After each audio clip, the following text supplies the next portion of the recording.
Hey, what's going on, everybody? Welcome to another great episode of the Fan Club. It's your boy D Braz in the building. Today we are talking about my Milwaukee Bucks.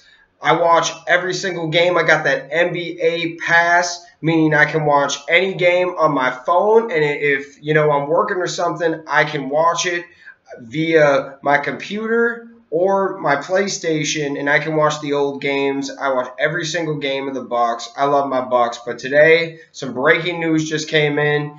Jason Kidd has been fired.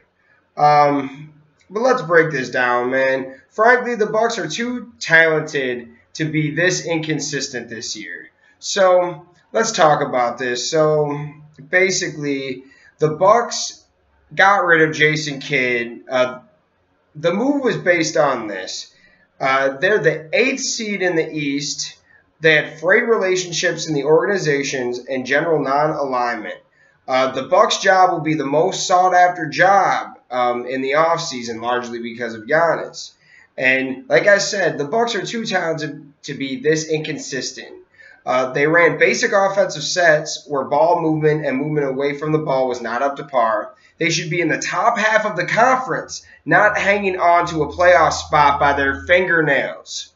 When the Greek Freak was off the floor, this team was the worst team in the NBA. And when you look at it, you have Chris Middleton, Eric Bledsoe, Malcolm Brogdon. These guys are good. You should not have, with these guys, they should be middle of the pack when Giannis is off. You're telling me when Giannis is off the floor, this is the worst team in the NBA? It's ridiculous. Kids' repeated tendency to blame these inconsistencies on the team's youth and inexperience instead of ever holding up a mirror only brought out the issues with his credibility. This was all pretty clearly illustrated recently when they played Miami twice in a week and lost both times. The first of which, Miami, was a blowout. If you gave Eric Spoelstra the Bucks lineup and Kidd the Heats, the scores would have been more reversed. Because in the NBA, the hourglass is already ticking on Antetokounmpo, despite the fact that he is signed for 3 more years beyond this season. With the Bucks moving into a new arena next year, the timing was right to take the team away from Kidd and hope that a change of message can give this team a jolt. I agree. There has to be a change of scenery. And you know what? I tip my hat to Jason Kidd. He took us from our worst season ever, picked it up, and we went to the playoffs the next year. But you know what? I don't think he's ever got us past 42 or 44 wins. And that is not going to cut it.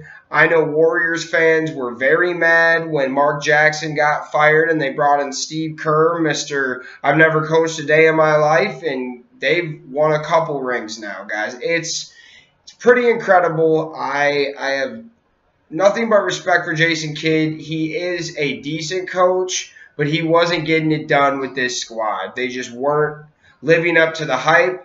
When they traded for Bledsoe, they started to play better, and now they're back in the slump. You guys have some talent on this team. I know that the team needs to do more, and they need to work on getting better, and they need to bring in better players free agency, but it's not like it's just Giannis. They have some really good players on this team. And even if it was just Giannis, we all saw LeBron James, what he did for the Cavs all those years. You just run everything through him and get the other guys to play well. The other guys, unfortunately, they're not playing as well, even though Bledsoe's he's averaging like 18 points a game. Middleton's averaging 20. Giannis is averaging like almost 30. Like, come on, guys. This team has a lot of good things looking forward to in the future and the now. You have to get this team to the 4 or 5 seed, or this year isn't that good of a year. The East is a lot weaker, and Giannis is only getting better. I know Giannis is very upset right now, but, bro, you're getting paid millions of dollars. You're in the NBA. It's going to happen, and you will not be upset in a year or two when they get a Doc Rivers type guy and you guys have the 1 seed. That's what you need. Those are my thoughts on this. What do you guys think? You think this was a good move? You think this is a bad move? Let us know in the comments. We love to hear anything you guys want to talk about. Send us a message. And I want to thank you guys for tuning in. Make sure you guys check us out on Facebook, like our Facebook page to win prizes. Also, check us out on YouTube. Watch our weekly videos and podcasts and subscribe to us. And I want to thank you guys so much for tuning in again. And we'll see you next time here on the Fan Club. Everyone have a great night. Be safe out there, y'all. Peace.